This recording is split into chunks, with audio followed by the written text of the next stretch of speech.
Good morning. Morning. Obviously, it is an important issue, and the investigation in Sydney will take its course, and some of these questions may be answered. But it would be the most alarming thing, I think, for people to consider today, that this man should not, by any stretch of the imagination, he was up on accessory to murder charges. He is facing a string of, I think, 40-odd sexual assault-related charges. He has been convicted of abusing the mail service and failed in a High Court appeal to have that overturned, which the taxpayers paid for. So why was he out, and how do our laws in SA compare? Well, I obviously can't speak on what the laws are in New South Wales, but in South Australia there's a few steps that a person has to go through in order to firstly apply for a bail and then to be granted bail. But usually the first port of call is when someone's arrested, they're taken to a police station, and a sergeant will make an assessment of what the person's been charged with, whether there's any likelihood that the person will offend again, whether they will abscond, so whether they would leave the state or overseas, whether they might intimidate a witness or hinder any police inquiries, whether they've breached bail before and contravened conditions. So taking all of that into account, a sergeant will then decide whether they should be released. They often, in those circumstances, if they're not released, will then appeal that decision to the magistrate's court, where the courts hear a lot of applications for bail, and the courts take into account all the same matters as before. And in particular, the court and the sergeant are required to take into account in South Australia whether there's any victim in the alleged crime, and whether that victim needs or might perceive they need protection from the person. So that's a primary consideration in any application for bail or consideration of bail. There's also, under our legislation, a requirement for a presumption against bail in certain circumstances where the offence the person has been charged with is particularly severe. So, for example, manslaughter or murder or causing death using a vehicle. There's a whole list of crimes where you are presumed you are not going to get bail unless you can prove to the court that special circumstances exist. And in my experience, it is often very difficult to prove to a court that special circumstances exist when you have a client who's been charged with a very serious offence. Yeah. And look, that all makes sense and sounds right as you describe it. I guess the worry that many people have is we often hear of cases, and whether they're magnified because of their significance, such as this case, of people who are out on bail, where you look at the criminal history behind them, if you like, or at least the allegations, whatever the case may be, and you think, how can this be so? And when the Prime Minister asks that question, you think, well, gee, what is going on?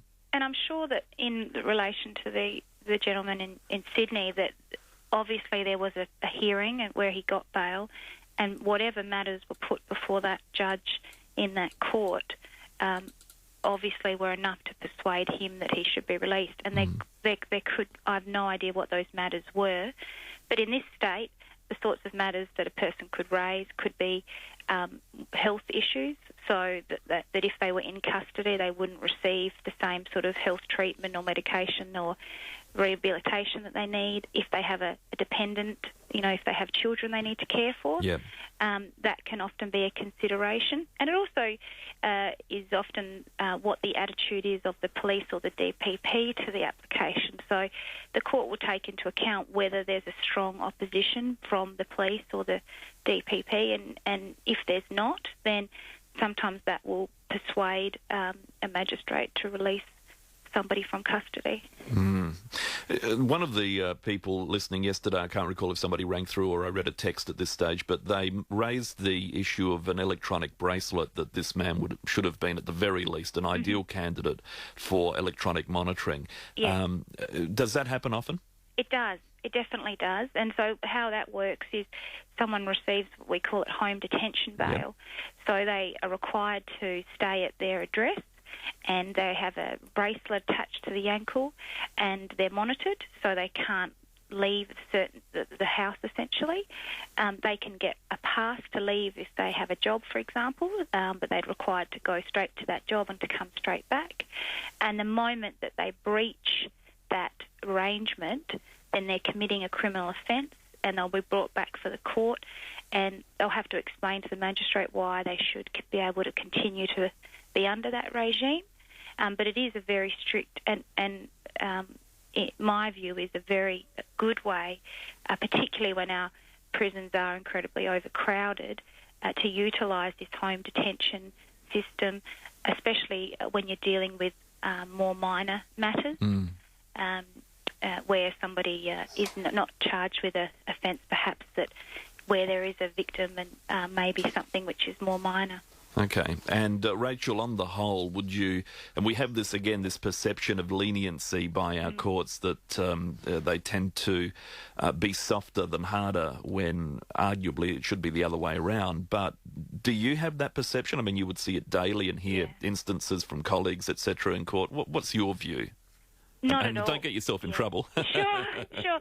Well, at the moment, the judges and magistrates are working within a legislative regime which requires, or Parliament has declared, that there is a presumption against bail in certain cases.